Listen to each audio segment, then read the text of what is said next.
जगारे तोर पदे को मोर पदे चाल कथा हवा बसी मु कहूथिबी मो दुख सबु तू शुणुथुबु हसी मु कहूथिबी मो दुख सुख तू शुणुथुबु हसी। तो जय जगन्नाथ पिला माने केमती अछ सबु भलरे अछ ना सेमती भलरे थाओ।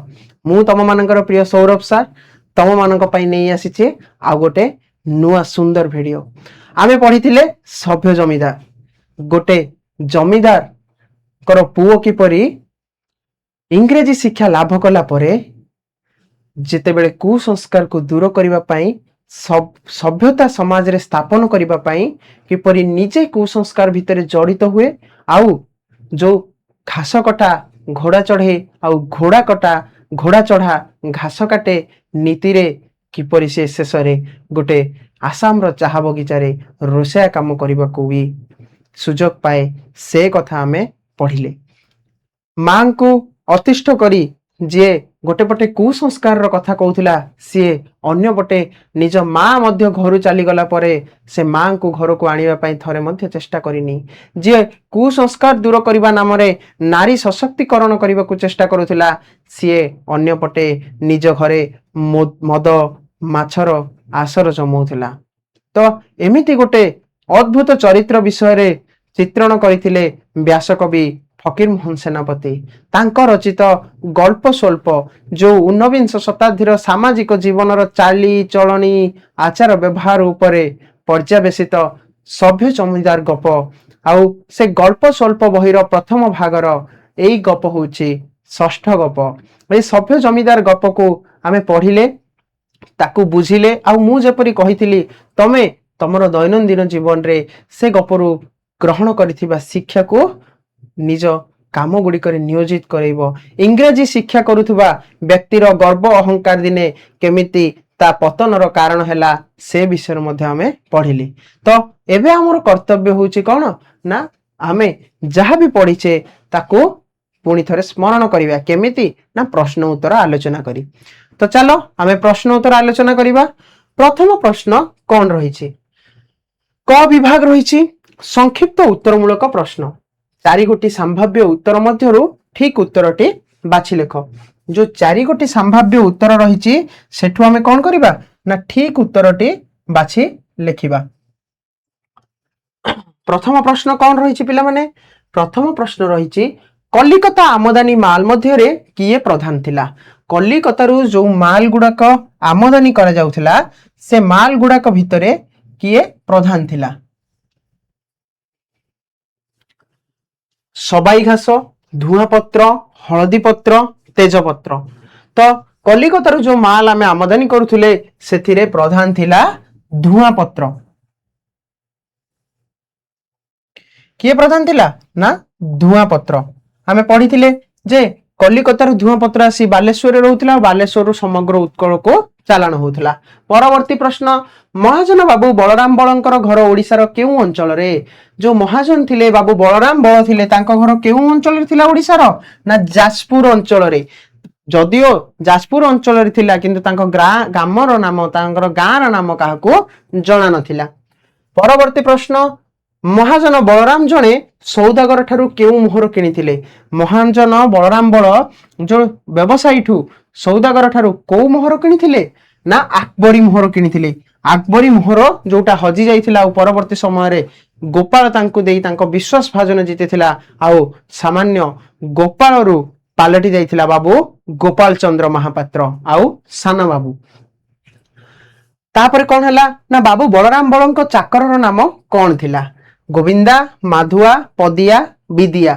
तांको चाकर नाम कोन थिला ना विदिया बारिक जे कि जो बाबू बलराम बळंकर सेज बिछणा सजाइबा सहित तांको सोइबा घरर सब आसबा पत्र को सजाड़ी रखुथिला गंगा जल छिंचुथिला एई सब काम रे नियोजित थिला। परवर्ती प्रश्न केउ हुकारे बाबू बलराम बळ गुडा खुपियंती। केउ हुकारे बलराम बळ गुडा खुपिउथिले रूपाबंध सुनाबंध पितळ बंधा आउ तंबा बंधा। तो से रूपाबंध हुकारे गुडाखु पिउथिले। तापर जीवा में परवर्ती प्रश्न को। परवर्ती प्रश्न कौन पिला माने परवर्ती प्रश्न होची कलिकता को ठीक କେଉଁ ଖଣି ବୋଲି କୁହାଯାଇଛି? କଲିକତାକୁ କୋଉ ଖଣି ବୋଲି କୁହାଯାଇଛି? କଲିକତାକୁ ହରିଲୁଟ ଖଣି, ଚୋର ଖଣି, ତଣ୍ଟି କଟା ଖଣି ଆଉ ଗଣ୍ଠି କଟା ଖଣି। କୋଉ ଖଣି କୁହାଯାଇଥିଲା? ନା ଗଣ୍ଠି କଟା ଖଣି। ଯେତେବେଳେ ବାବୁ ବଳରାମ ବଳ ଗୋପାଳକୁ ତାଙ୍କ କାମରେ ତାଙ୍କ ବ୍ୟବସାୟର ଅଂଶୀଦାର ରୂପରେ ଲଗାଇବା ପାଇଁ ଇଚ୍ଛା ପ୍ରକାଶ କରିଥିଲେ, ସେ ପୁଣି ଭାବିଥିଲେ ଯେ ଗୋପାଳ ଏତେ ସବୁ ଜାଣେ ନାହିଁ, ସେ ଗାଁରୁ ଆସିଛି, ତ ତାକୁ ଜାଣିବାକୁ ଆଉ କିଛି ସମୟ ଲାଗିବ। ସେମିତିରେ ତ କୋଲକାତାଟା ହଉଛି ଗୋଟେ ଗଣ୍ଠି କଟାକର ଖଣି। ତ ପରବର୍ତ୍ତୀ ପ୍ରଶ୍ନ, ବାବୁ ବଳରାମ କେବଳ କେଉଁ ବ୍ରାହ୍ମଣ ହାତରୁ ଖାଉଥାନ୍ତି? ବାବୁ ବଳରାମ ବଳ କେବଳ ବ୍ରାହ୍ମଣ ଲୋକଙ୍କ ହାତରୁ ଖାଇବା ଖାଆନ୍ତି। କୋଉ ବ୍ରାହ୍ମଣ? ନା ଓଡିଶୀ ବ୍ରାହ୍ମଣ ବା ଓଡିଆ ବ୍ରାହ୍ମଣ। ଓଡିଆ ବ୍ରାହ୍ମଣଙ୍କ ହାତରୁ ସେ ଖାଇବା ଖାଉଥିଲେ। ଯେତେବେଳେ ତାଙ୍କର ବ୍ରାହ୍ମଣ ତାଙ୍କର ସିନ୍ଧୁକ ଭାଙ୍ଗି 500 ଟଙ୍କା ନେଇ ଚାଲି ଯାଇଥିଲା, ସେଇ ସମୟରେ ସେ କଣ କରିଥିଲେ? ନା ଖାଇ ନଥିଲେ, ସଞ୍ଜ ଆସି ଯାଇଥିଲା। ସେତେବେଳେ ଗୋପାଳ କଣ କରିଥିଲା? ନା ରୋଷେଇ କରି ବାବୁଙ୍କୁ ଖାଇବାକୁ ଦେଇଥିଲା। ପରବର୍ତ୍ତୀ ପ୍ରଶ୍ନ, ଗୋପାଳର ନାଁ ବାବୁ ଗୋପାଳ ଚନ୍ଦ୍ର ମହାପାତ୍ର ବୋଲି କିଏ ଲେଖିଥାଏ? ଗୋପାଳର ଯୋଉ ନାଁ ଥିଲା, ତା ନାଁ ଗୋପାଳ ଚନ୍ଦ୍ର ମହାପାତ୍ର ବୋଲି କିଏ ଲେଖିଲା? ମେହେରୀର, ଗୁମାସ୍ତା, ମୁସ୍ତରୀ, ମ୍ୟାନେଜର? ଗୁମାସ୍ତା ଲେଖିଥିଲା। ଯେତେବେଳେ ଗୋପାଳ ବାବୁ ବଳରାମ ବଳଙ୍କ ବ୍ୟବସାୟର ଅଂଶୀଦାର ହେଲା, ଚାରିପଣି ଅଂଶୀଦାର ହେଲା, ସେତେବେଳେ ବାବୁ କହିଲେ ଯେ ଗୋପାଳକୁ ଆଉ ଗୋପାଳ ନୁହଁ, ସାନ ବାବୁ ଆଉ ବାବୁ ଗୋପାଳ ଚନ୍ଦ୍ର ମହାପାତ୍ର ବୋଲି ସମ୍ବୋଧନ କରିବ। ପରବର୍ତ୍ତୀ ପ୍ରଶ୍ନ, ମହାପାତ୍ରେ ବାବୁ ବଳରାମଙ୍କର ବ୍ୟବସାୟରେ କେତେ ଅଂଶୀଦାର ଥିଲେ? ଏବେ ପୂର୍ବରୁ କହି ରଖିଲି, କେତେ ଅଂଶୀଦାର ଥିଲେ? ନା ଚାରିପଣି, 4 ଭାଗରୁ ଭାଗେ ସିଏ ଅଂଶୀଦାର ଥିଲେ। ଯୋଉ ବର୍ତ୍ତମାନର ଭାଷାରେ ସେୟାର ତାଙ୍କର ସେତିକି ଇନଭେଷ୍ଟ ହେଇଥିଲା। ତାପରେ 10 ନମ୍ବର ପ୍ରଶ୍ନ, ଦେବୀ ଓଝା କିଏ? ତ ଦେବୀ ଓଝା କିଏ? ସରପଞ୍ଚ? ନୁହଁ। Ward member? ନୁହଁ। ଦେବୀ ଓଝା ହଉଛନ୍ତି ଅବଧାନ। ଅବଧାନ ମାନେ କଣ କହିଥିଲେ ପିଲାମାନେ? ନା ଶିକ୍ଷକ, ଯିଏ ଶିକ୍ଷାଦାନ କରନ୍ତି ଗାଁରେ, ଚାଟଶାଳୀରେ, ଗୁରୁକୁଳରେ, ସେମାନଙ୍କୁ ଅବଧାନ ବୋଲି କୁହାଯାଏ। ତ ଦେବୀ ଓଝା ହଉଛନ୍ତି ଜଣେ ଅବଧାନ। ତାପରେ ଯିବା ଆମେ ପରବର୍ତ୍ତୀ ପ୍ରଶ୍ନକୁ। ପରବର୍ତ୍ତୀ ପ୍ରଶ୍ନ କଣ ରହିଛି? କୁସଂସ୍କାର ବିମର୍ଦ୍ଧିନୀ ସଭାର ଅଧିବେଶନ କୋଉ ଦିନ ହୋଇଥାଏ? 2ଟା ସଭା କରାଯାଇଥିଲା, କୁସଂସ୍କାର ବିମର୍ଦ୍ଧିନୀ, ନାରୀ ସ୍ୱାଧୀନତା ବିବର୍ଦ୍ଧିନୀ। କୁସଂସ୍କାର ବିମର୍ଦ୍ଧିନୀ ସଭାର ଯୋଉ ଅଧିବେଶନ ଥିଲା, ରାତ୍ରିରେ ହଉଥିଲା, ସେଟା କୋଉ ଦିନ ହଉଥିଲା? ରବିବାର ଦିନ, ସୋମବାର ଦିନ, ମଙ୍ଗଳବାର ଦିନ ହେଉଥିଲା। ଆଉ ଯୋଉ ନାରୀ ଶନିବାର ଦିନ କଣ ହଉଥିଲା? ନା ନାରୀ ସଂସ୍କାର ବିବର୍ଦ୍ଧିନୀ। କୁସଂସ୍କାର ବିମର୍ଦ୍ଧିନୀ ହଉଥିଲା ମଙ୍ଗଳବାର ଦିନ, ନାରୀ ସଂସ୍କାର ବିବର୍ଦ୍ଧିନୀ ହଉଥିଲା ଶନିବାର ଦିନ। ତ ନାରୀ ସଂସ୍କାର ନୁହଁ, ନାରୀ ସ୍ୱାଧୀନତା ବିବର୍ଦ୍ଧିନୀ। ତ ଶନିବାର ଦିନ କେଉଁ ସଭା ହଉଥିଲା? ନା ନାରୀ ସ୍ୱାଧୀନତା ବିବର୍ଦ୍ଧିନୀ। ନାରୀ ସଂସ୍କାର, ଶନିବାର ଦିନ ନାରୀ ମଙ୍ଗଳକାରିଣୀ, ନାରୀ ସଂସ୍କାର ବିବର୍ଦ୍ଧିନୀ, ନାରୀ ସଶକ୍ତିକରିଣୀ, କୁସଂସ୍କାର ବିମର୍ଦ୍ଧିନୀ। କୁସଂସ୍କାର ବିମର୍ଦ୍ଧିନୀ ତ ନୁହଁ, ନାରୀ ସଶକ୍ତିକାରିଣୀ ନୁହଁ, ନାରୀ ମଙ୍ଗଳକାରିଣୀ ବି ନୁହଁ, ନାରୀ ସଂସ୍କାର ବିବର୍ଦ୍ଧିନୀ ନା ନାରୀ ସ୍ୱାଧୀନତା ବିବର୍ଦ୍ଧିନୀ। ଟିକେ ରହିଯାଅ, ମୁଁ ଦେଖୁଛି। ନାରୀ ସ୍ୱାଧୀନତା ବିବର୍ଦ୍ଧିନୀ ବୋଧ ହେଇଥିବ, ବହିରେ ଭୁଲ ଦେଇଛି ବୋଧେ, ପ୍ରଶ୍ନଟା ଭୁଲ ଦେଇଛି। ନାରୀ ସ୍ୱାଧୀନତା ବିବର୍ଦ୍ଧିନୀ ହେଇଥିବ। ଗାଁରେ 2ଟା କରିଥିଲେ, ଜ୍ଞାନବର୍ଦ୍ଧିନୀ ଆଉ ସ୍ତ୍ରୀ ସ୍ୱାଧୀନତା ବିବର୍ଦ୍ଧିନୀ। ତ ସିଏ ଯୋଉ କରିଥିଲେ ନାରୀ ସ୍ୱାଧୀନତା ବିବର୍ଦ୍ଧିନୀ, କଣ କରିଥିଲେ? ନା ନାରୀ ସ୍ୱାଧୀନତା ବିବର୍ଦ୍ଧିନୀ କରିଥିଲେ। ଗାଁରେ ଜ୍ଞାନ ବିବର୍ଦ୍ଧିନୀ ଆଉ କୁସଂସ୍କାର ବିବର୍ଦ୍ଧିନୀ କରିଥିଲେ। ଏଠି ନାରୀ ସଂସ୍କାର ନୁହଁ, ନାରୀ ସ୍ୱାଧୀନତା ବିବର୍ଦ୍ଧିନୀ କରିଥିଲେ। ତ ଏଠି ସଠିକ ଉତ୍ତର କଣ ହବ? ନା ନାରୀ ସ୍ୱାଧୀନତା ବିବର୍ଦ୍ଧିନୀ। ତା ପରବର୍ତ୍ତୀ ପ୍ରଶ୍ନ, କେଉଁ ବେମାରୀରେ ଗୋପାଳ ଚନ୍ଦ୍ରଙ୍କ ମୃତ୍ୟୁ ହୋଇଥିଲା? କୋଉ ବେମାରରେ ଗୋପାଳ ଚନ୍ଦ୍ର ବାବୁ ଗୋପାଳ ଚନ୍ଦ୍ର ମହାପାତ୍ର ହଠାତ୍ କେତେବେଳେ ସଂଜ୍ଞାହୀନ ହେଇଯାଇଥିଲେ, କେତେବେଳେ ମରି ଯାଇଥିଲେ? ନା ତାଙ୍କୁ ଯେତେବେଳେ ସନ୍ନିପାତ ରୋଗ ହୋଇଥିଲା, ଯେତେବେଳେ ତାଙ୍କୁ ଭୀଷଣ ରୋଗ ହୋଇଥିଲା, ତ ସନ୍ନିପାତ ରୋଗରେ ସେ କଣ ହେଇଥିଲେ? ନା ମୃତ୍ୟୁବରଣ କରିଥିଲେ। ପରବର୍ତ୍ତୀ ପ୍ରଶ୍ନ, ଗଙ୍ଗା ଲାଭ ବୋଲିଲେ କଣ ବୁଝ? ଯୋଉ ଗଙ୍ଗା ଲାଭ ହୋଇଥିଲା, ଗଙ୍ଗା ଲାଭ ମାନେ କଣ? ନା ଇହଧାମ ଯିଏ ତ୍ୟାଗ କରନ୍ତି, ଯେ ଗଙ୍ଗାକୁ ଲାଭ କରନ୍ତି। ଗଙ୍ଗା କୋଉଠୁ ଆସିଛି? ନା ସ୍ୱର୍ଗରୁ ଆସିଛି। ତ ମର୍ତ୍ତ୍ୟପୁର ଛାଡି ଯିଏ ସ୍ୱର୍ଗପୁରକୁ ଆରୋହଣ କରନ୍ତି, ଗଙ୍ଗା ଲାଭ କହିଲେ। ଆଉ ସ୍ୱର୍ଗ ଆମେ କେତେବେଳେ ଦେଖିବା? ନା ମରିଗଲେ। ତ ଗଙ୍ଗା ଲାଭର ଅର୍ଥ ହଉଛି ମୃତ୍ୟୁ ଲାଭ। ଗଙ୍ଗା ଯେତେବେଳେ गंगा लाभ कहले मृत्युवरण करने बुझा जाए। परवर्ती प्रश्न, जार धन ज्ञान अच्छी से कौन कले ता जीवन धिक्क हो जाए बोली सभारे कह जाइथिला।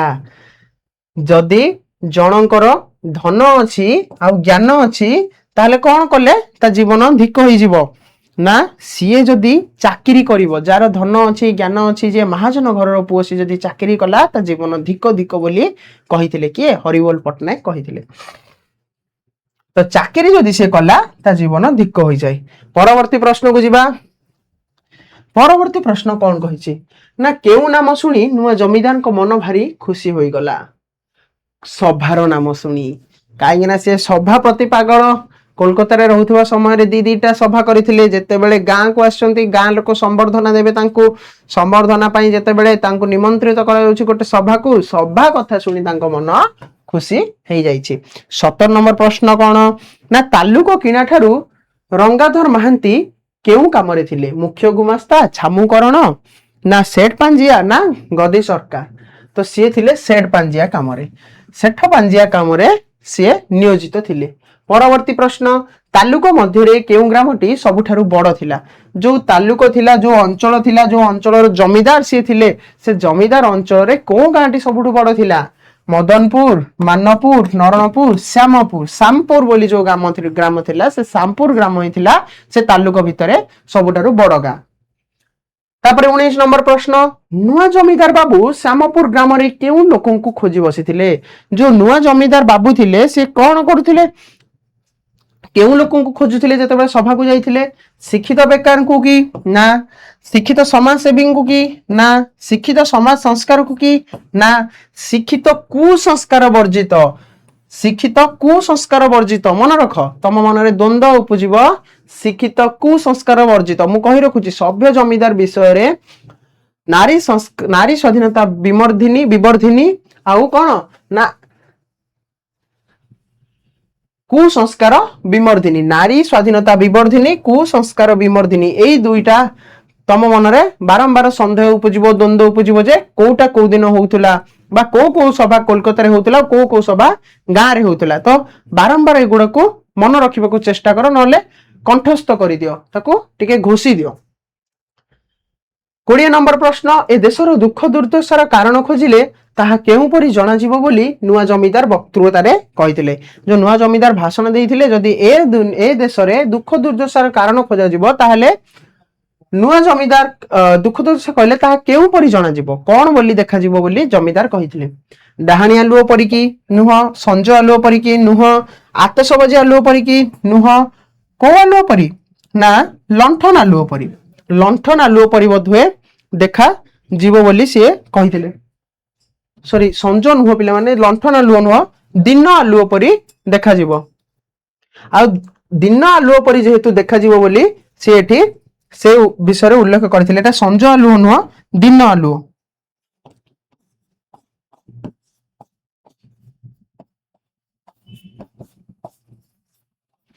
दिन आलुओ हब सठिक उत्तर। तो आमे जीवा वर्तमान परवर्ती प्रश्न को।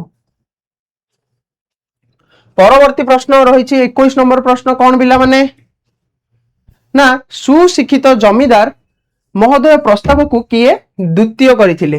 किए सुशिक्षित जमीदार जेतेबेले जमीदार तांकर प्रस्ताव देइथिले तांकर भाषण देइथिले से भाषण को महोदय द्वितीय करथिले अर्थात किए ग्रहण करथिले।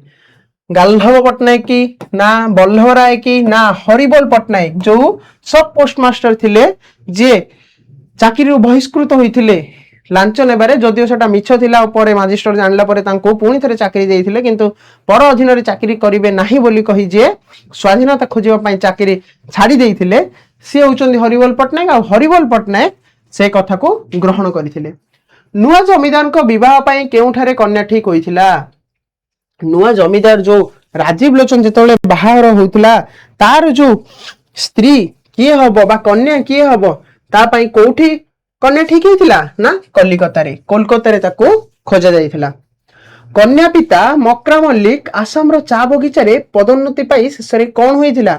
जो कन्यार पिता थिला मकरा मल्लिक जार जाति कुल गोत्र केही मध्ये जानि नथिले से मकरा मल्लिक जो आसाम रो चा बगीचा रे काम करूथिला ସେଠୁ ପ୍ରମୋସନ ପାଇ ପଦୋନ୍ନତି ହୋଇ କଣ ହେଇଥିଲା ନା ଖାନସମା ହେଇଥିଲା, ରୋଷେଇଆ ହେଇଥିଲା। ପ୍ରଥମେ କଣ ଥିଲା ନା ବବୁର୍ଚି ଥିଲା, ସେ ପ୍ରଥମେ କଣ ଥିଲା ନା ବବୁର୍ଚି ଥିଲା, କିନ୍ତୁ ପରେ କଣ ହେଲା ନା ଖାନସମା ସିଏ ହେଲା।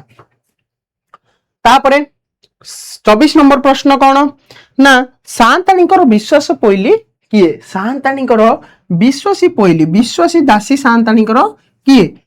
ଫୁଲ କି ନା କନି କି ନା ରାଧି ଆଉ ପଦୀ, ଦୁଇଟା ଦାସୀ ବିଷୟରେ ଆମେ ବୁଝିଛେ। ରାଧି ହଉଛି ତାଙ୍କର ବିଶ୍ୱାସ ପୋଇଲି, ଆଉ ପଦୀ କିଏ ନା ପଦୀ ହଉଛି ଯିଏ କି ଘର ସଫା କରୁଥିଲା, ଯୋଉ ଚୁଲି ମୁଣ୍ଡକୁ ଗୋବର ପାଣିରେ ଲିପୁଥିଲା, ଆଉ ସେତେବେଳେ ଆସି ପହଞ୍ଚି ଯାଇଥିଲେ ମିସେସ୍ ମହାପାତ୍ର, ମିସ୍ ନୁହଁ ମିସେସ୍ ମହାପାତ୍ର ଆସି ପହଞ୍ଚି ଯାଇଥିଲେ, ଆଉ ସେ ଗନ୍ଧ ତାଙ୍କୁ ବହୁତ ଖରାପ ଲାଗିଥିଲା। ତେଣୁ କଣ ହେଇଥିଲା ନା ସେଠୁ ଆଉ ରୋଷେଇ କରାଯିବ ନାହିଁ ବୋଲି କୁହାଯାଇଥିଲା। ତ ପରବର୍ତ୍ତୀ ପ୍ରଶ୍ନ କଣ ପିଲାମାନେ? ପରବର୍ତ୍ତୀ ପ୍ରଶ୍ନ ହଉଛି କୁମ୍ଭୀର କଣ ଖୋଜିଥାଏ ବୋଲି କୁହାଯାଇଛି? କୁମ୍ଭୀର କଣ ଖୋଜିଥାଏ? ଲୁଣ ପାଣି ଖୋଜିଥାଏ କି ନା କାଦୁଅ ପାଣି ଖୋଜିଥାଏ କି ନା କୁମ୍ଭୀର ଖୋଜିଥାଏ ଗୋଳିଆ ପାଣି? ତ ସଠିକ ଉତ୍ତର କଣ ହବ ନା ଗୋଳିଆ ପାଣି, ଗୋଳିଆ ପାଣି କୁମ୍ଭୀର ଖୋଜିଥାଏ। ତାପରେ ଆମେ ଯିବା ପରବର୍ତ୍ତୀ ପ୍ରଶ୍ନକୁ। ଏଠି ଆମର କ ବିଭାଗ ସମାପ୍ତ ହେଲା। ବର୍ତ୍ତମାନ ଆମେ ଆସିଲେ ଖ ବିଭାଗର ପ୍ରଶ୍ନ ଉତ୍ତର ଆଲୋଚନା କରିବା, ଯାହାର ନିର୍ଦ୍ଦେଶ ରହିଛି ଯେ ଆମେ ବାକ୍ୟ ଗୋଟିଏ ବାକ୍ୟରେ ଉତ୍ତର ଦବା। ତ ପ୍ରଥମ ପ୍ରଶ୍ନ କଣ ରହିଛି ନା କଲିକତା ବଡ ବଜାରରେ ବାବୁ ବଳରାମଙ୍କର ପରିଚୟ କଣ ଥିଲା? କଲିକତାର ଯୋଉ ବଡ ବଜାର ଥିଲା, ସେ ବଡ ବଜାରରେ ବାବୁ ବଳରାମଙ୍କର ପରିଚୟ କଣ ଥିଲା? ସିଏ ଥିଲେ ଗଦିରେ ଜଣେ ଗଦିଆନ ମହାଜନ। ତ ଏଠି ଉତ୍ତର କଣ ହବ ନା ଗଦିଆନ ମହାଜନ।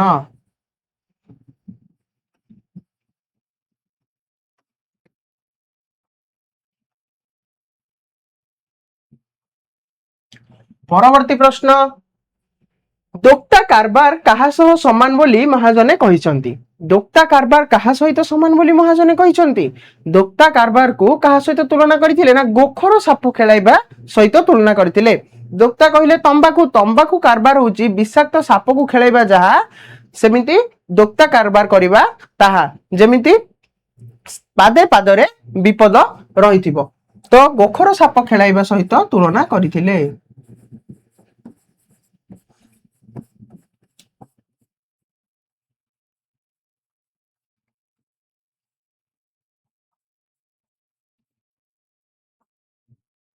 ଯିବା ବର୍ତ୍ତମାନ ଆମେ ପରବର୍ତ୍ତୀ ପ୍ରଶ୍ନକୁ।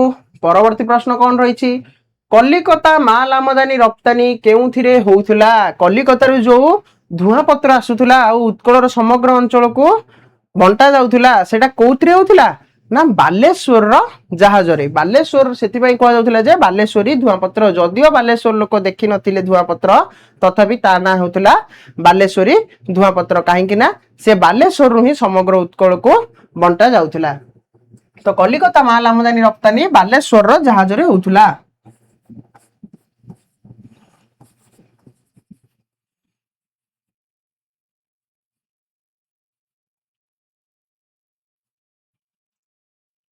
ତ ପରବର୍ତ୍ତୀ ପ୍ରଶ୍ନ, ବଳରାମ ବଳଙ୍କ ଓଡିଶାରେ କାହିଁକି ନାମ ଡାକ ଥିଲା? ଓଡିଶାରେ ବଳରାମ ବଳଙ୍କୁ କାହିଁକି ସମସ୍ତେ ପସନ୍ଦ କରୁଥିଲେ ବା ସମସ୍ତେ ତାଙ୍କୁ ସମର୍ଥନ ଜଣାଉଥିଲେ? କାହିଁକି ନା ସିଏ ଜଣେ ଥିଲେ ଚିହ୍ନରା ଦଣ୍ଡିଦାର। ଯଦି ଧୂଆଁପତ୍ର କାରବାର କରିବାର ଅଛି, ତାହେଲେ ଜଣେ ଚିହ୍ନରା ଦଣ୍ଡିଦାର ବା ଚିହ୍ନରା ମହାଜନ ରହିବା ନିହାତି ଆବଶ୍ୟକ, ନହେଲେ ଘୋଟାଲା ହେଇଯିବ ବା ତମକୁ କଣ ମିଳିବ ନା ଖରାପ ଦ୍ରବ୍ୟ ମିଳିଯିବ। ଯେହେତୁ ରଙ୍ଗ ବି ସମାନ, ଗନ୍ଧ ବି ସମାନ, ତେଣୁ ସଠିକ ଧୂଆଁପତ୍ର ମିଳିବ ନାହିଁ, ଆଉ ଧୂଆଁପତ୍ର କାରବାରରେ ତୁମେ କ୍ଷତିରେ ପଡିବ। ସେଥିପାଇଁ ଯେହେତୁ ବଳରାମ ବଳ ଜଣେ ଥିଲେ ଚିହ୍ନରା ଦଣ୍ଡିଦାର,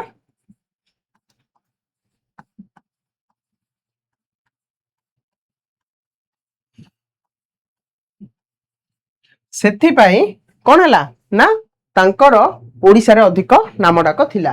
ପରବର୍ତ୍ତୀ ପ୍ରଶ୍ନ, କଲିକତାରେ କେତେବେଳେ ତୋପ ପଡେ ବୋଲି କୁହାଯାଇଛି? କଲିକତାରେ କେତେବେଳେ ତୋପ ପଡେ ବୋଲି କୁହାଯାଇଥିଲା ନା କୁକୁଡା ରାବ ଦେବା ପୂର୍ବରୁ। କୁକୁଡା ରାବ ଦେବା ପୂର୍ବରୁ କଲିକତାରେ ତୋପ ପଡେ।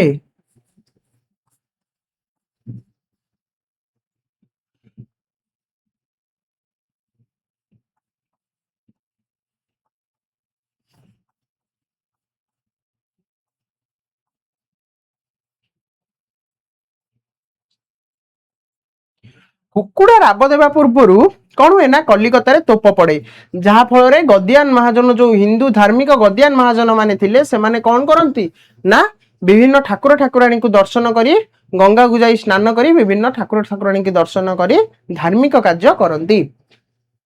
ତ ପରବର୍ତ୍ତୀ ପ୍ରଶ୍ନ, କପାଳିଆ ଲୋକଙ୍କୁ କଣ ମିଳିଥାଏ ବୋଲି କୁହାଯାଇଛି? କପାଳିଆ ଲୋକ ମାନେ କଣ ନା ଭାଗ୍ୟବାନ ଲୋକ। ଭାଗ୍ୟବାନ ଲୋକକୁ କଣ ମିଳେ ବୋଲି କୁହାଯାଇଛି ନା ଆକବରୀ ମୋହର।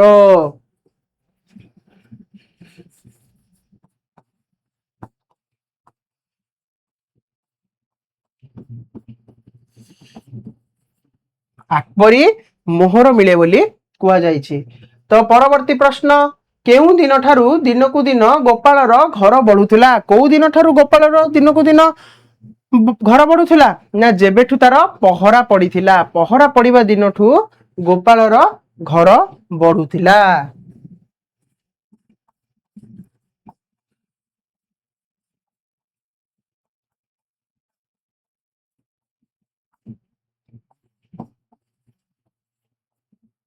ପରବର୍ତ୍ତୀ ପ୍ରଶ୍ନ, କେଉଁ କଥା ଗୋପାଳ ବେଶ ଜାଣିଗଲାଣି ବୋଲି କୁହାଯାଇଛି? କେଉଁ କଥା ଗୋପାଳ ବେଶ ଜାଣି ଯାଇଥିଲା ନା ମାଲ କିଣା ଆଉ ବିକା କାମ, ଯାହା ଫଳରେ ବାବୁ ବଳରାମ ବଳ ଚାହୁଁଥିଲେ କି ଗୋପାଳ ଆଗକୁ ତାଙ୍କ ଗଦି ସମ୍ଭାଳୁ।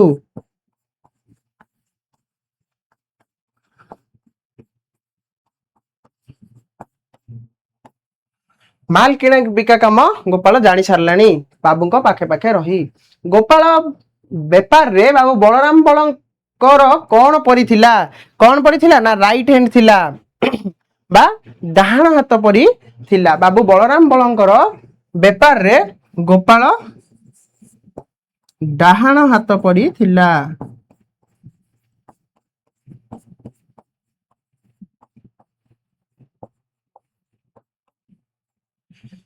ପରବର୍ତ୍ତୀ ପ୍ରଶ୍ନ କଣ ନା ଗଦିରେ ଗୋପାଳର ଡାକ ନାମ କଣ ହୋଇଥିଲା? ଯେତେବେଳେ ଗୋପାଳ ମାଲ କିଣା ବିକା କାମ ସବୁ ଜାଣି ଦେଇଥିଲା, ବାବୁଙ୍କର ଡାହାଣ ହାତ ହେଇ ସାରିଥିଲା, ସେତେବେଳେ ଗଦିରେ ଗୋପାଳକୁ କଣ ବୋଲି ଡାକୁଥିଲେ?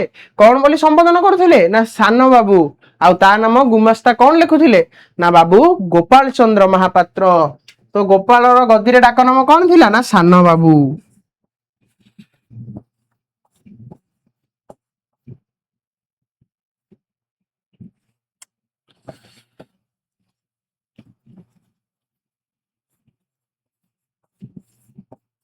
ଆମେ ଯିବା ତାହେଲେ ପରବର୍ତ୍ତୀ ପ୍ରଶ୍ନକୁ। ପରବର୍ତ୍ତୀ ପ୍ରଶ୍ନ କଣ ରହିଛି? ବେପାରରେ ଲାଭ କେଉଁ ଜାଗାରେ ବୋଲି ମହାପାତ୍ରେ ମହାଜନ ବଳଙ୍କୁ କହିଛନ୍ତି? ବେପାରରେ ଲାଭ କିଣା ଜାଗାରେ ବୋଲି କହିଥିଲେ, କାହିଁକି ନା ମଝିରେ 3 ଜଣ ଲୋକ ଲାଭ ରଖୁଥିଲେ। ପାଟକରା କିଣୁଥିଲା, ପାଟକରାରୁ ଗୋଦାମ ବାଲାକୁ ବିକା ହଉଥିଲା, ଗୋଦାମ ବାଲା ପୁଣି ମହାଜନକୁ ଦଉଥିଲା, ଚାଷୀରୁ ପାଟକରା, ପାଟକରାରୁ ଗୋଦାମ ବାଲା। ତ ଏମିତି ହେଇଥିଲା, ତେଣୁ କିଣା ଜାଗାରେ ଲାଭ ବୋଲି, ବେପାରରେ ଲାଭ କିଣା ଜାଗାରେ ବୋଲି ମହାପାତ୍ରୀ କିଏ ନା ଗୋପାଳ ଚନ୍ଦ୍ର ମହାପାତ୍ର କହିଥିଲେ।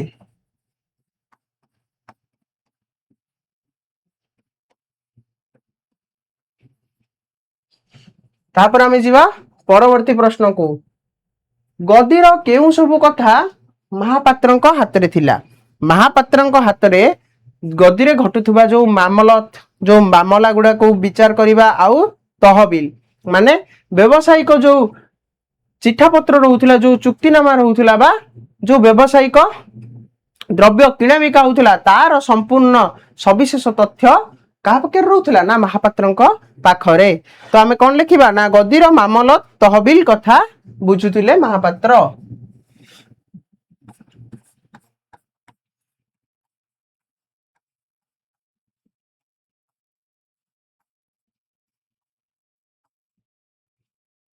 ଏଇ ଦୁଇଟି କଥା ବୁଝୁଥିଲି।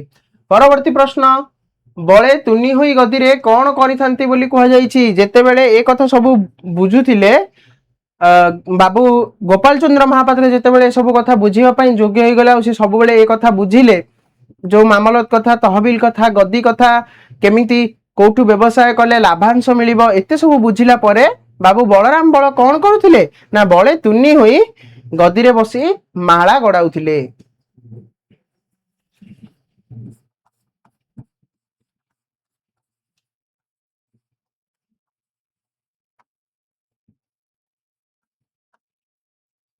ତାପରେ ପରବର୍ତ୍ତୀ ପ୍ରଶ୍ନ, महापात्रଙ୍କ ଠାରୁ ଅବଧାନେ କେତେ ଟଙ୍କା ପୁରସ୍କାର ପାଇଥିଲେ? ଯେତେବେଳେ ମହାପାତ୍ରେ ବାବୁ ଗୋପାଳ ଚନ୍ଦ୍ର ମହାପାତ୍ର ଗାଁକୁ ଯାଇଥିଲେ, ଅବଧାନେ ମାଷ୍ଟର ଯିଏ ଶିକ୍ଷକ ଥିଲେ ସିଏ ଯେତେବେଳେ ପ୍ରଶଂସା କରିଥିଲେ ରାଜୀବର, ସେତେବେଳେ ତାଙ୍କୁ କଣ ନା ଯଥା ଦେଇଥିଲେ ଆଉ 5 ଟଙ୍କା ପୁରସ୍କାର ଦେଇଥିଲେ। କେତେ ଟଙ୍କା ନା 5 ଟଙ୍କା।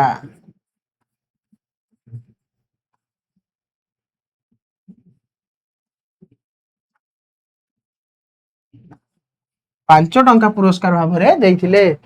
ପରବର୍ତ୍ତୀ ପ୍ରଶ୍ନ କଣ ରହିଛି ପିଲାମାନେ ନା ବଳବାବୁ ମହାଜନ ଗଦି ସାଙ୍ଗରେ କାହାର କାରବାର ଥିଲା? ବଳବାବୁଙ୍କର ଯୋଉ ବଳବାବୁ ମହାଜନ ଥିଲେ ତାଙ୍କର ଗଦି ସହିତ ବଡ ବଡ ଇଂରାଜୀ ସୌଦାଗର ହାଉସ ମାନଙ୍କର କାରବାର ଥିଲା। ସେଥିପାଇଁ ସେ ଚାହୁଁଥିଲେ ଯେ ରାଜୀବ ଯେହେତୁ ଇଂରାଜୀ ଶିକ୍ଷା ଲାଭ କରୁ ଆଉ ଦୋ ଭାଷୀର ଆମକୁ ଦରକାର ପଡିବ ନାହିଁ। ତ ବଳବାବୁ ମହାଜନ ଗଦି ସାଙ୍ଗରେ କାହାର କାରବାର ଥିଲା ନା ବଡ ବଡ ସୌଦାଗର ଇଂରାଜୀ ସୌଦାଗର ହାଉସ ମାନଙ୍କର।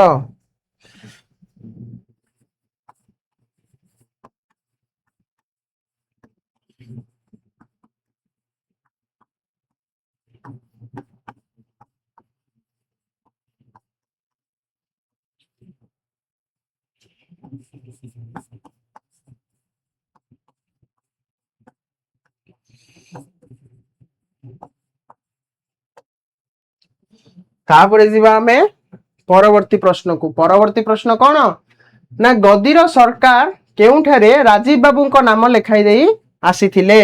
ଗଦିର ଯୋଉ ସରକାର ଥିଲେ ସେ କେଉଁଠାରେ ରାଜୀବ ବାବୁର ନାମ ଲେଖାଇ ଦେଇଥିଲେ? ଯେତେବେଳେ ରାଜୀବ ବାବୁ ଗାଁରେ ଦୁଷ୍ଟ ହଉଛନ୍ତି ବୋଲି ରାଜୀବ ବାବୁଙ୍କ ମା କହିଥିଲେ ଆଉ ବାବୁ ଗୋପାଳ ଚନ୍ଦ୍ର ମହାପାତ୍ର ତାଙ୍କୁ ଧରି କଲିକତା ଆସିଥିଲେ, ସେତେବେଳେ ଗଦିର ସରକାର କେଉଁଠାରେ ରାଜୀବ ବାବୁଙ୍କ ନାମ ଲେଖାଇ ଦେଇଥିଲେ ନା କଲିକତାର ଏଣ୍ଡ୍ରୁ ଏକାଡେମୀରେ। କଲିକତା ଏଣ୍ଡ୍ରୁ ଏକାଡେମୀରେ। କୋଉଠେ?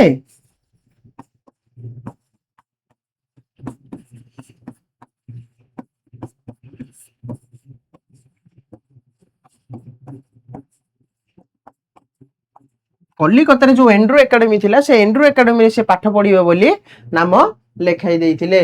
ପରବର୍ତ୍ତୀ ପ୍ରଶ୍ନକୁ ଯିବା। କେଉଁ କଥାଟା କଲିକତାର ନିୟମ ଥିଲା? କଲିକତାର ନିୟମ କଣ ଥିଲା? ଦେଖ ପିଲାମାନେ କନଫ୍ୟୁଜନ ହବ। ଦସ୍ତୁର ମାନେ ନିୟମ, ଆଉ ଏଠି ନିୟମ ବୋଲି କୁହାଯାଇଛି ତ ଗଦିର ନିୟମ ଅଲଗା ଥିଲା କଲିକତାର ନିୟମ ଅଲଗା ଥିଲା। କୋଉ କଥାଟା କଲିକତାର ନିୟମ ଥିଲା ଯେ ଯେତେ ସବୁ ସଭା ହଉଥିଲା ସଭାର ସମ୍ପାଦକ ସଭା କାର୍ଯ୍ୟର ସମସ୍ତ ବ୍ୟୟ ବହନ କରିବେ। ତ କଣ ଥିଲା ନା ସଭାର ସମ୍ପାଦକ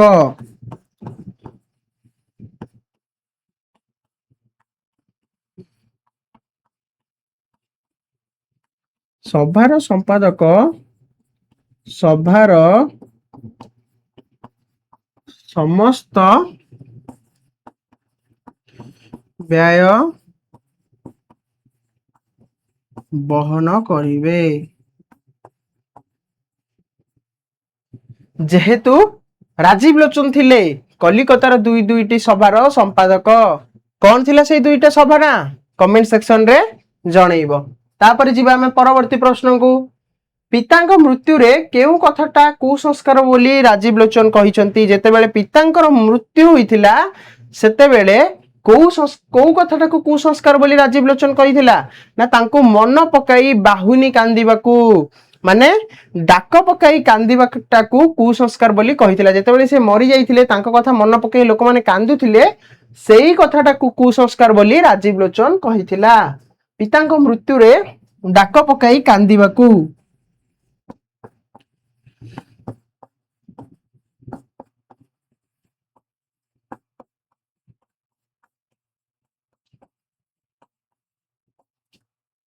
ଯିବା ପରବର୍ତ୍ତୀ ପ୍ରଶ୍ନକୁ। ପରବର୍ତ୍ତୀ ପ୍ରଶ୍ନ କଣ ରହିଛି ନା ଗୋପାଳ ଚନ୍ଦ୍ର ମହାପାତ୍ର ତିଆରି କରିଥିବା ମନ୍ଦିରରେ କେଉଁ ମୂର୍ତ୍ତି ସ୍ଥାପିତ ହୋଇଥିଲା? ଗୋପାଳ ଚନ୍ଦ୍ର ମହାପାତ୍ର ଗାଁରେ ତାଙ୍କ ଘର ସମ୍ମୁଖରେ ଯୋଉ ମନ୍ଦିର ସ୍ଥାପନ କରିଥିଲେ ସେ ମନ୍ଦିରରେ କେଉଁ ମୂର୍ତ୍ତି ସ୍ଥାପନ ହେଇଥିଲା? ରାଧାକୃଷ୍ଣଙ୍କର ମୂର୍ତ୍ତି।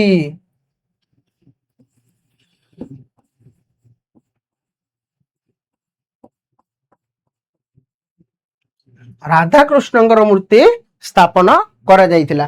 ପରବର୍ତ୍ତୀ ପ୍ରଶ୍ନ କେଉଁ ସଂସ୍ଥାରୁ ଯେପରି ବ୍ୟବସ୍ଥା ଆସିବ ସେପରି ବିବାହ ହବ ବୋଲି କୁହାଯାଇଛି? ଯେତେବେଳେ ବୁଢା ପଟ୍ଟନାୟକ ଯାଇକି ପଚାରିଥିଲେ ଯେ ସାନ ବାବୁଙ୍କୁ ମାନେ ଏଠି ସାନ ବାବୁ କିଏ ନା ରାଜୀବ ଲୋଚନକୁ ଯେ ବାହାଘର କେମିତି ହବ, କେତେ ଲୋକ ରୋଷାଣୀରେ ଯିବେ, କେତେ ଲୋକ କଲିକତା ଯିବେ, କାହାକୁ ଡକାଯିବ କଣ, ତ ସିଏ କଣ କହିଥିଲେ ନା ବିହାରର ଯୋଉ ଗୋଟେ ସଂସ୍ଥା ଥିଲା ବିବାହ ମାନେ କାର୍ଯ୍ୟକାରିଣୀ ସଂସ୍ଥା ବିବାହ ବ୍ୟୟ ସଂକ୍ଷେପଣୀ ସଭାରୁ ଯେପରି ବ୍ୟବସ୍ଥା ଆସିବ, ଯାହା ଯେପରି ବ୍ୟୟ କରିବାର କଥା ଆସିବ ସେପରି ଭାବରେ ବ୍ୟୟ କରାଯିବ ବା ବିବାହ ହେବେ ବୋଲି କୁହାଯାଇଥିଲା। କିପରି ଭାବରେ ନା ବିହାର ବିବାହ ବ୍ୟୟ ସଂକ୍ଷେପଣୀ ସଂସ୍ଥା, ମନେ ରଖ ବିହାର ବିବାହ ବ୍ୟୟ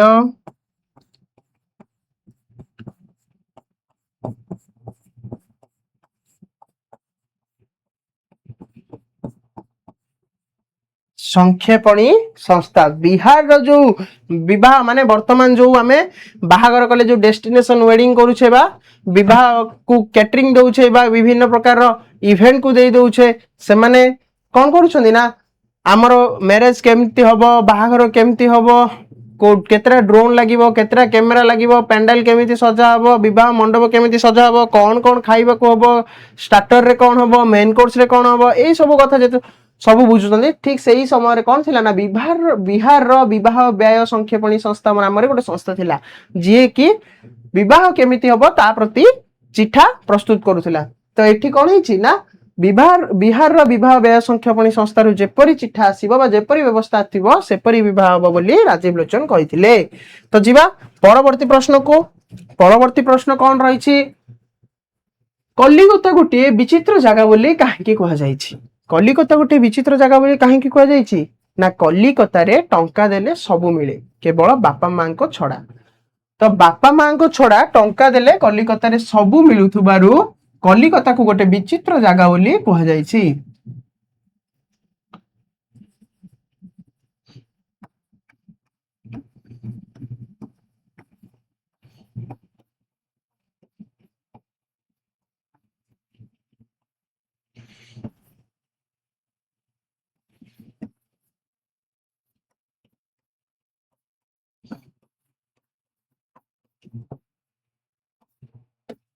ସବୁ ମିଳୁଥିବାରୁ କଣ କୁହାଯାଇଛି ନା ତାକୁ ଗୋଟେ କଲିକତାକୁ ବିଚିତ୍ର ଜାଗାର ନାମ ଦିଆଯାଇଛି।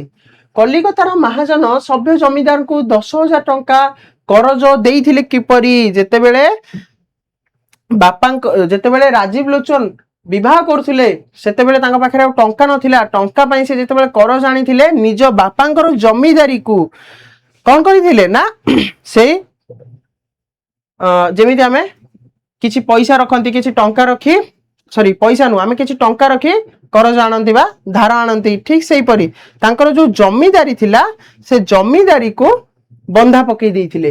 ଜମିଦାରୀକୁ ବନ୍ଧା ପକାଇ ସିଏ 10,000 ଟଙ୍କା ଆଣିଥିଲେ।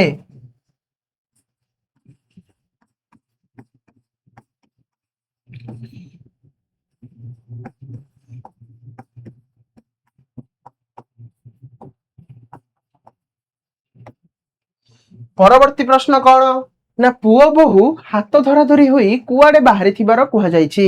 ଯେତେବେଳେ ପୁଅ ବୋହୂ ବାହା ହେଇଥିଲେ, ବାହା ହେଇ ଘରକୁ ଆସିଥିଲେ, ସେତେବେଳେ ପୁଅ ବୋହୂ ହାତ ଧରା ଧରି ହୋଇ କୁଆଡେ ବାହାରିଥିଲେ ନା ମା ସାଆନ୍ତାଣୀଙ୍କୁ ସାକ୍ଷାତ କରିବା ପାଇଁ, ଅର୍ଥାତ ରାଜୀବ ଲୋଚନର ମା କୁ ସାକ୍ଷାତ କରିବା ପାଇଁ। ମା ସାଆନ୍ତାଣୀ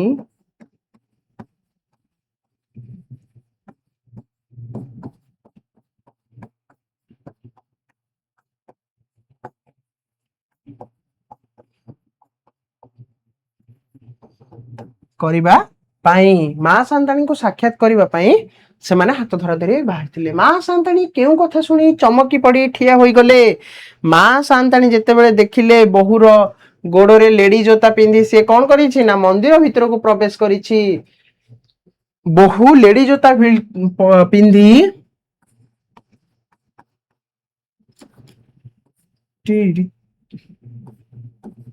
ବୋହୂ କଣ କରିଥିଲା ନା ଲେଡି ଜୋତା ପିନ୍ଧି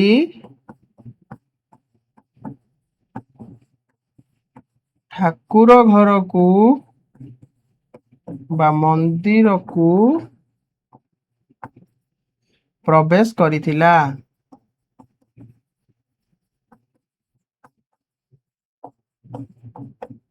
ସେଥିପାଇଁ ମା ସାନ୍ତାଣୀ ଚମକି ଉଠିଥିଲେ। ସେ ଯେତେବେଳେ ଦେଖିଥିଲେ ସେ କହିଥିଲେ ନା ଛୁନା ଛୁନା ଛୁନା ଯା ଏଠୁ, ମୋ ମନ୍ଦିର ଅପବିତ୍ର ହେଇଗଲା ବୋଲି ସେ ଚିତ୍କାର କରିଥିଲେ। ତାପରେ କଣ ହେଲା? ପରବର୍ତ୍ତୀ ପ୍ରଶ୍ନ, ମା ସାନ୍ତାଣୀ ଘରୁ ବାହାରି ଯାଇ କେଉଁଠାରେ ରହିଥିବାର ସମ୍ବାଦ ଆସିଲା? ଯେତେବେଳେ ଏତେ ସବୁ ଘଟଣା ଘଟିଲା, ମା ସାନ୍ତାଣୀଙ୍କୁ ବହୁଙ୍କର ନିର୍ଯାତନା ଭଲ ଲାଗିଲାନି, ସେ ସେତେବେଳେ କଣ କଲେ ନା ଘର ଛାଡି ପଳେଇଲେ। ତାଙ୍କର ବିଶ୍ୱାସୀ ପୋଇଲି କାହା ସହିତ ଗଲେ? ବିଶ୍ୱାସୀ ପୋଇଲି କିଏ ଥିଲା? କମେଣ୍ଟ ସେକ୍ସନରେ ଜଣେଇବ। ତ ମା ସାନ୍ତାଣୀ ଘରୁ ବାହାରି ଯାଇ କେଉଁଠାରେ ରହିଥିବାର ସମ୍ବାଦ ଆସିଲା? ନା ପୁରୀର ମାତା ମଠରେ।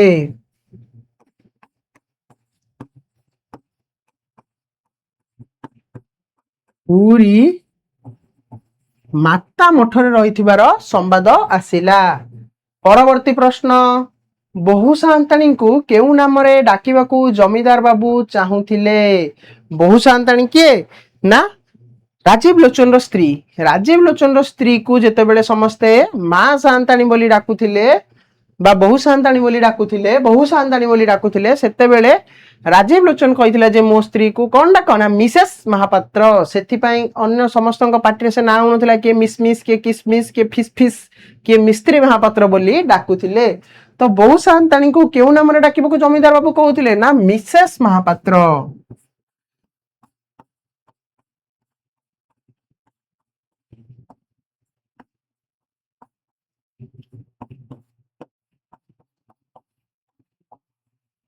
ମିସେସ୍ ମହାପାତ୍ର ନାମରେ ଡାକିବା ପାଇଁ କହୁଥିଲେ।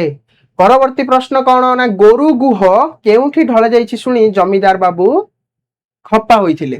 ଗୋରୁ ଗୁହ ଅର୍ଥାତ୍ ଗାଈର ଗୋବର କୋଉଠାରେ ଢଳାଇଛି ବୋଲି ସେ ରାଗି ଯାଇଥିଲେ। ଯେତେବେଳେ ମିସେସ୍ ମହାପାତ୍ର ଯାଇଥିଲେ ବବୁର୍ଚି ଖାନା ତଦାରଖ ପାଇଁ, ଅର୍ଥାତ୍ ଖାଦ୍ୟ ଗୃହ ଯୋଉଠି ଖାଇବା ପ୍ରସ୍ତୁତ ହଉଥିଲା ସେଠି ଯାଇଥିଲେ। ସେ କଣ ହେଇଥିଲା ନା ବାନ୍ତି କରି ପକେଇଥାନ୍ତେ ଯଦି ତାଙ୍କ ପାଖରେ ରୁମାଲ ନଥାନ୍ତା କି ପାଟିରେ ହାତ ଦେଇ ନଥାନ୍ତେ। ସେଥିପାଇଁ କଣ ହେଲେ ନା ଶିଶିଏ ଲେଭେଣ୍ଡର ନିଜ ଦେହରେ ଢାଳି ଯାଇଥିଲେ, ଅତର ଗୁଡାଏ ତାଙ୍କ ଦେହରେ ଢାଳି ହେଇଯାଇଥିଲେ, ଆଉ 7-8 ବୋତଲ ଫିନାଇଲ ମଧ୍ୟ ଢଳା ଯାଇଥିଲା ସେଇ ବବୁର୍ଚି ଖାନାରେ। ତ ଗୋରୁ ଗୁହ କେଉଁଠି ଢଳା ଯାଇଛି ବୋଲି କୁହାଯାଇଥିଲା? ନା ବବୁର୍ଚି ଖାନାରେ ଢଳା ଯାଇଛି ବୋଲି କୁହାଯାଇଥିଲା।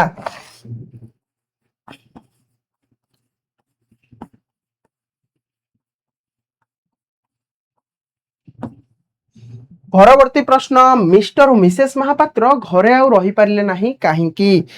ଯେତେବେଳେ କଣ ହେଲା ନା ଡିକ୍ରିଆରୀ ପିଆଦା ଆସିଲା, ଯେତେବେଳେ ତାଙ୍କ ପାଖକୁ ସମନ ଆସିଲା, ଯେତେବେଳେ ତାଙ୍କୁ କୁହାଗଲା ଯେ ତାଙ୍କୁ ବାଧ୍ୟ କରାଗଲା ତମେ ଯୋଉ ଋଣ ନେଇଛ ସେ ଋଣ ପରିଶୋଧ କର, ଡିକ୍ରିଆରୀ ପିଆଦାର ଜୁଲମରେ ସେମାନେ ଆଉ ଘରେ ରହିପାରିଲେ ନାହିଁ।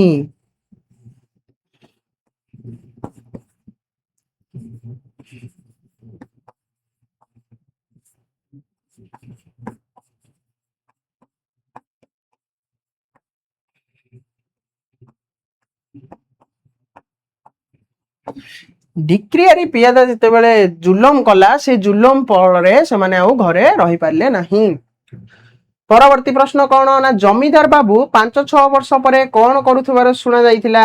ଯେତେବେଳେ ସେମାନେ ଡିକ୍ରିଆରୀ ପିଆଦାର ଜୁଲମରେ ଆଉ ରହିପାରିଲେନି, ଅତିଷ୍ଠ ହେଇଗଲେ, ସେତେବେଳେ ସେମାନେ କଣ କଲେ ନା ଛାଡି ଚାଲିଗଲେ ସେଇ ଜମିଦାର ସେଇ ଗାଁକୁ, ଆଉ ଆସାମ ପଳେଇଥିଲେ। ଆସାମରେ କଣ କରୁଥିଲେ? ନା ଖାନସାମାଗିରି ରୋଷେୟା କାମ କରୁଥିବାର ଜଣା ପଡିଲା।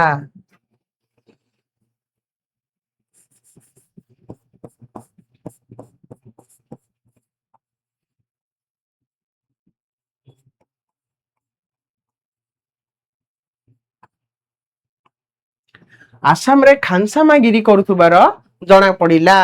ତାପରେ ଶେଷ ପ୍ରଶ୍ନ କଣ? ନା ବୋହୂ ସାନ୍ତାଣୀଙ୍କର ପ୍ରକୃତ ନାମ କଣ ଥିଲା? ବୋହୂ ସାନ୍ତାଣୀ ଅର୍ଥାତ୍ କିଏ? ନା ରାଜୀବ ଲୋଚନର ସ୍ତ୍ରୀର ନାମ କଣ ଥିଲା? ନୟନତାରା ଦୁଃଖ ପାଶୋରା।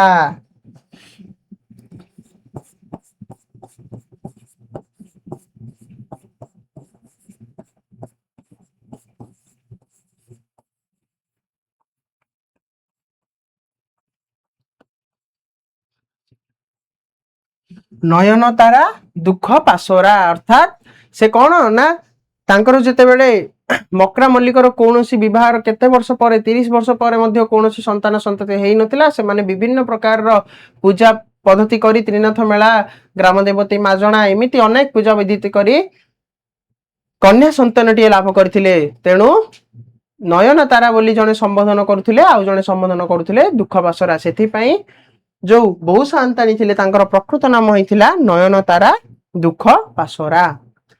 तो वर्तमान आमे आलोचना कले जेतिकी सब थिला एक मूल्य विशिष्ट प्रश्न उत्तर ताको आमे आलोचना कले। वर्तमान आम काम होउची बाकी जो विभाग रहिला तीनोटी दीर्घ उत्तर मूलक 2 मूल्य विशिष्ट आउ 3 मूल्य विशिष्ट सेही प्रश्न उत्तर को आलोचना करिबा। तो आज एतिकी पुणी देखाबा गोटे क्लास रे सेठी आमे आलोचना करिबा बाकी जो विभाग गुडी को रही गला तार प्रश्न उत्तर। सेते पर्यंत तमे पढु थाओ सभ्य जमीदार आउ मन रख बुझु थाओ आउ सिख जे किपरि नव्य शिक्षित आउ शिक्षिता इंग्रजी शिखुवा युवक युवती माने अपसंस्कार कुसंस्कार दूर करिबा बाटरे जाई निजे कुसंस्कार भितरे छंदी हुअन्ते आउ शेषरे जो घास कटुवा लोक घोड़ा चढ़ुवा भली आउ घोड़ा चढ़ुवा लोक घास काटुवा भली परिस्थिति सृष्टि हुए। तेणु केबे मध्य निजकु नहीं निजर पढ़ा को नहीं ज्ञान को नहीं गर्व अहम भाव करिबा उचित नुह। तो आज एतिकी धन्यवाद पुणी देखा आ गोटे क्लास रे।